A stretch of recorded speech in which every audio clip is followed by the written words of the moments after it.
boleh atau tidak bangsa mewakili agama dalam apa sahaja keadaan?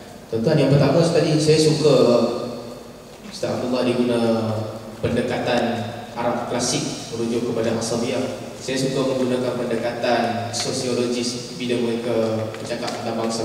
Dia sama je, konsep dia sama. Sosiologis apabila mereka menyebut tentang bangsa, dia gunakan istilah race dengan ethnicity. Walaupun mungkin ada perbezaan antara kedua-dua, antara race dan ethnicity, bangsa dan juga etnik. Cuma yang pentingnya, setelah ramai yang membuat kajian, akhirnya orang bersetuju bahawa bangsa ini adalah ciptaan masyarakat. Bukan ada satu kaedah umum untuk menentukan. Tak ada kaedah untuk menentukan bangsa, melainkan kaedah itu dianggap penting oleh masyarakat. Jadi dia adalah ciptaan masyarakat. Awalnya manusia dahulu membahagikan bangsa, mungkin mereka bahagikan kepada tiga, ikut warna kulit. Ada orang putih, ada orang negro, dan di tengah-tengah orang kata apa? Mongoloid di tengah-tengah, semua bangsa-bangsa yang lain. Jadi pada mereka yang menjadi perkiraan adalah warna kulit. Ada orang, contohnya bangsa ini dikira berdasarkan bapa ataupun berdasarkan mak. Walaupun boleh jadi biologi badan orang tu berbeza. Cuba kita ambil contoh macam ni kan. Bapa dia Melayu, mak dia negro, dapat anak muka negro. Walaupun biologi dia lebih banyak mengambil sifat ibu dia. Dalam keadaan tu lebih banyak dia ambil sifat ibu dia. Tetapi disebabkan bangsa itu menganggap yang menjadi perkiraan adalah keturunan bapa, maka dia dikira Melayu. Sama juga dalam kes anak kepada Nabi Ibrahim sebagai contoh. Nabi Ibrahim, Allah sebut dalam Al-Quran, doa Nabi Ibrahim, Alhamdulillah alladhi razaqani ala al-kibari Ismail wa Ishaq. Alhamdulillah, segala puji bagi Allah yang telah memurniakan kepada aku apabila umur aku telah tua, Ismail wa Ishaq. Dua-dua itu anak Nabi Ibrahim. Bapa mereka sama, tapi keturunan mereka berbeza. Bangsa mereka berbeza. Ismail Arab, Ishaq Israel, Bani Israel. Atas dasar apa? Sebab Ismail anak kepada orang Arab, Hajar. Ishaq anak kepada Bani Israel, anak kepada Sarah. Jadi asasnya kita kata bangsa ni ciptaan manusia. Manusia memilih apa yang dia nak anggap penting. Kalau tuan-tuan ingat dulu masa krisis di Rwanda dulu kan, mereka ni sama, Hutu dengan Tutsis kan, sama air muka. Beza dia apa? Mungkin beza dia, orang kata orang Tutsis ni hidung dia tinggi daripada orang Hutu. Kulit sama, muka sama, beza dia ke hidung. Tetapi kerana mereka menganggap hidung tu penting, maka berlakulah pembunuhan etnik yang 500,000 orang lebih mati. Perbezaan dia apa? Pada jenis, bentuk muka. Jadi bangsa ciptaan manusia asal. Dan ada bangsa yang terikat dengan agama tertentu. Saya tak tahu, setakat saya jumpa ada dua bangsa je yang diikat agama. Agama mesti, bangsa mesti mengikut agama tertentu. Satu Yahudi. Nak jadi bangsa Yahudi, dua syarat. Dia mesti Bani Israel satu. Kita tak boleh masuk agama Yahudi. Siapa-siapa masuk agama Yahudi, dia tak dikira Yahudi. Tak boleh. Dan yang kedua, dia mesti beragama Yahudi. Jadi untuk jadi orang Jews, dia mesti ikut Judaism dan dia mesti Bani Israel. Itu bangsa yang pertama. Sebab pada dia, agama itu penting. Bangsa ditentukan oleh agama. Dan sebagaimana kita sedia maklum, bangsa kedua yang agama menjadi syarat adalah bangsa Melayu. Nak jadi Melayu di Malaysia mesti beragama Islam. Itu tak penting lah.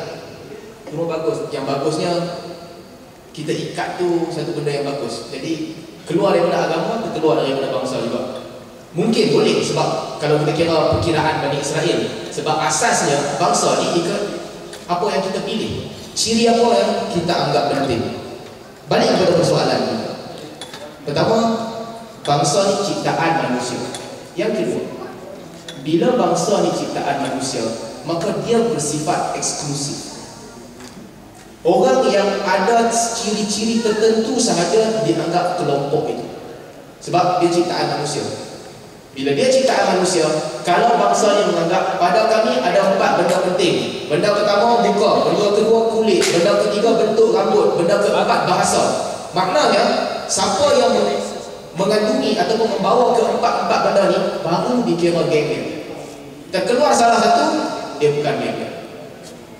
Itu pentingnya bangsa. Jadi bangsa ni eksklusif. Orang lain tak boleh masuk, melainkan dia mesti ikut ciri orang ni. Dia kena ikut ciri orang ni. Kalau tak, dia tidak akan masuk. Dan berbeza dengan Islam. Islam tidak bersifat eksklusif. Islam inklusif. Islam panggil semua orang. Sebab itu dakwah Nabi SAW, Allah pesan kepada Nabi SAW, Qul ya ahlal kitab ta'alau ila kalimatin sawa'in bainana wa bainakum. Nabi pesan, katakanlah wahai Muhammad, Allah sebut kepada Nabi, katakanlah wahai Muhammad kepada ahli kitab, ta'alau ila kalimatin sawa'in bainana wa bainakum.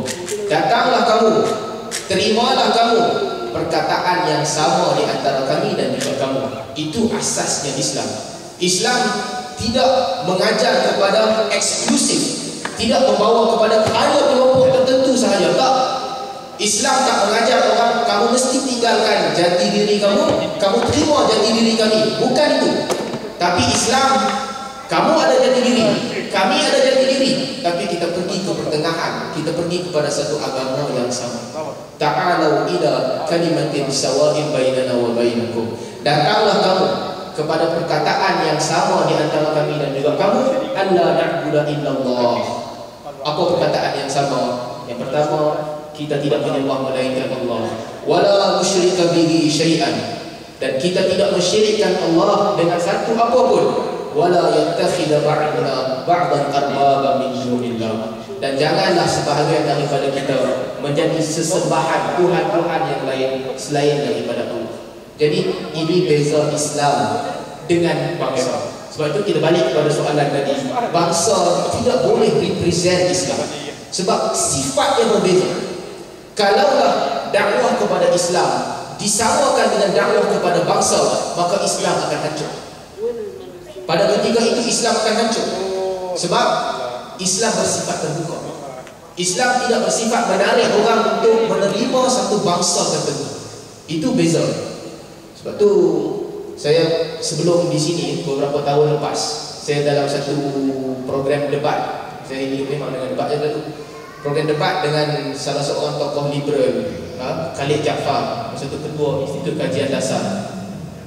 Dalam debat dengan Khalid Jaafar ni, orang tua lah Khalid Jaafar ni, rupanya dalam debat tu saya lagi liberal daripada dia. Walaupun sepatutnya saya mempertahankan pendirian klasik, pendirian ulama salaf, dan dia membawa pemikiran liberal. Tetapi rupanya dalam debat tu saya jadi lebih liberal daripada dia. Sebab apa? Sebab ada satu audiens tanya soalan, apa pandangan tentang jubah? Pakai jubah, macam ni, pakai jubah. Khalid Jaafar kata jubah ni bagus. Jubah tanda kekuatan. Betul, jubah tanda kekuatan. Nampak kau mau pakai jubah. Tetapi bila saya menjawab soalan yang sama, saya kata jubah ini tidak membawa apa-apa nilai pun. Tak ada nilai. Nilainya apa?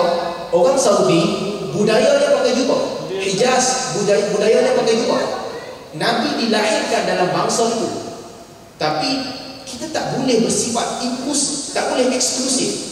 Nak ikut agama mesti pakai pakaian ni. Kalau tidak kacau. Sebab itu bergaduh Arab dengan Pakistan. Orang Pakistan kata sunnahnya pakai kurta separuh, ada belah ke tepi. Orang Arab kata sunnahnya pakai jubah. Kalau tuan-tuan dengar perkataan Sufi lagi pening. Sunnah dia macam-macam.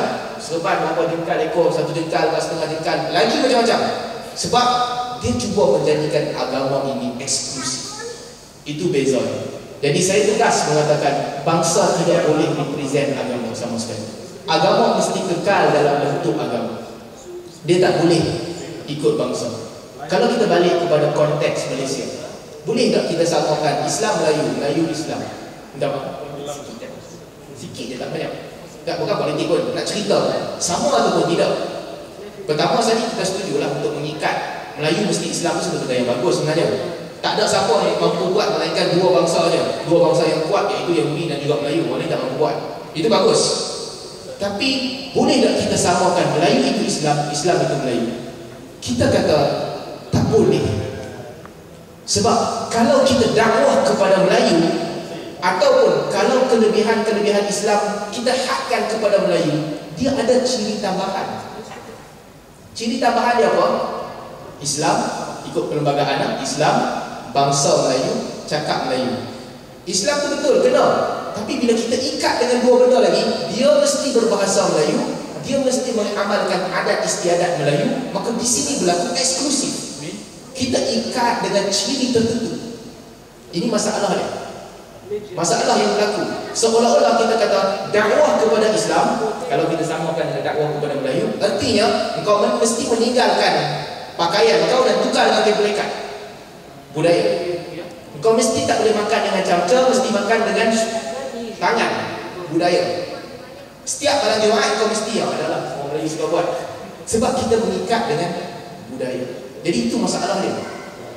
Sebab tu rebranding, nama apa kita nak guna? Nama mesti Islam, tak boleh bertukar. Wa ma ja'ala 'alaikum fid dini min haraj. Allah tidak menjadikan kepada kamu satu benda pun yang susah di dalam agama kamu. Tak ada yang susah. Millata abikum Ibrahim. Agama bapa kepada kamu dahulu iaitu Ibrahim. Huwallazi sammakumul muslimin.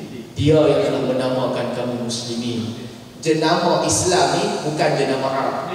Jenama Islam ini jenama yang Allah bagi tahu kat Nabi Ibrahim, agama dia adalah agama Islam. Wa id qala lahu rabbuhu aslim. Apabila Tuhan kamu berkata kepada Ibrahim, surrender kamu, jadilah Islam. Qala aslamtu li rabbil alamin. Dia kata aku Islam kepada Tuhan sekalian. Jadi brandingnya mesti Islam. Bangsa tak boleh represent Islam sampai bila-bila pun. Kekal Islam itulah yang dibawa. Tuan-tuan, kalau nak cakap bab cemburu kan, cerita bab cemburu sikit. Ada seorang sahabat Nabi, Sa'ad bin Ubadah. Sa'ad bin Ubadah ni ketua Khazraj. Dia ni kuat cemburu. Cemburu dia kuat. Bila Nabi kumpul para sahabat satu hari, Nabi kumpul sahabat. Sahabat tanya Nabi, ya Rasulullah, kalau kami balik rumah, kami nampak bini kami ni berzina dengan orang lain, apa kami nak buat? Nabi kata apa? Boleh tak kami bunuh dia? Sahabat tanya. Nabi kata tak boleh, melainkan ada 4 orang saksi. Balik rumah, nampak isteri berzina dengan orang lain, boleh tak bunuh? Nabi kata tak boleh. Ada 4 orang saksi, okey. Tak ada saksi, tak boleh bunuh. Jadi buat apa kalau tak ada saksi? Dia jadi li'an. Li'an ni sumpah. Aku bersumpah yang dia ni memang berzina. Perempuan tu pula kata aku bersumpah yang aku tak berzina. Itu lain kali kita cerita dalam kuliah. Cuma yang penting tak boleh bunuh. Sa'ad bin Ubadah kata, aku kalau aku nampak bini aku berzina, belum sempat 4 orang saksi datang, aku cantas 2 orang, aku bunuh. Maka Nabi dengar. Dan sahabat lain nak cuba justify. Jadi sahabat-sahabat lain kata kat Nabi, ya Rasulullah, maafkanlah Sa'ad ni dia ni kuat jealous. Jadi dia ni dia tak kahwin dengan siapa pun, melainkan yang dia kahwin mesti anak darah. Dia tak kahwin dengan bini orang lain. Memang tak boleh kahwin dengan bini orang lain. Dia tak kahwin dengan janda orang lain. Semua anak darah dia kahwin. Dan bila dia bercerai, ni masalah. Dia bercerai, perempuan yang dia bercerai dia tak boleh kahwin dengan orang lain. Sangat kuat jealous. Maka Nabi kata, ata'jabina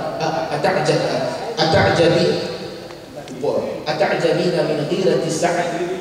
Adakah kamu semua rasa takjub dengan cemburunya Sa'ad? Kamu rasa pelik ke dengan Sa'ad punya cemburu? La ana aghyar minhu. Aku ni lagi kuat cemburu daripada Sa'ad. Cemburu Nabi bukan cemburu pada Sa'ad tu. Cemburu Nabi bila kita buat benda-benda haram, kita bagi hak Nabi kepada orang lain. Nabi tukang sampai syariat, tiba-tiba kita pergi lantik orang lain sampai syariat. Ana aghyar minhu. Nabi kata aku cemburu daripada Sa'ad. Wallah la aghyar minhu. Dan Allah lebih cemburu daripada aku. Artinya apa? Artinya hak Allah tak boleh dipindahkan. Agama ini adalah lantikan Allah. Syariat ini adalah lantikan Allah, pilihan Allah, dan dia tak boleh diubah. Kalau ada manusia yang cemburu, Nabi paling kuat cemburu, dan Allah lebih cemburu daripada itu. Huwallazi sammakumul muslimin. Dia adalah Tuhan yang telah menamakan kamu muslim. penjenamaan itu mesti kekal. Bangsa dihormati, bangsa dikekalkan, tetapi sekali-kali bangsa tidak represent agama. Agama kekal dalam bentuk asal yang inklusif, yang menyeru kepada semua orang. Jadi setakat itu. InsyaAllah.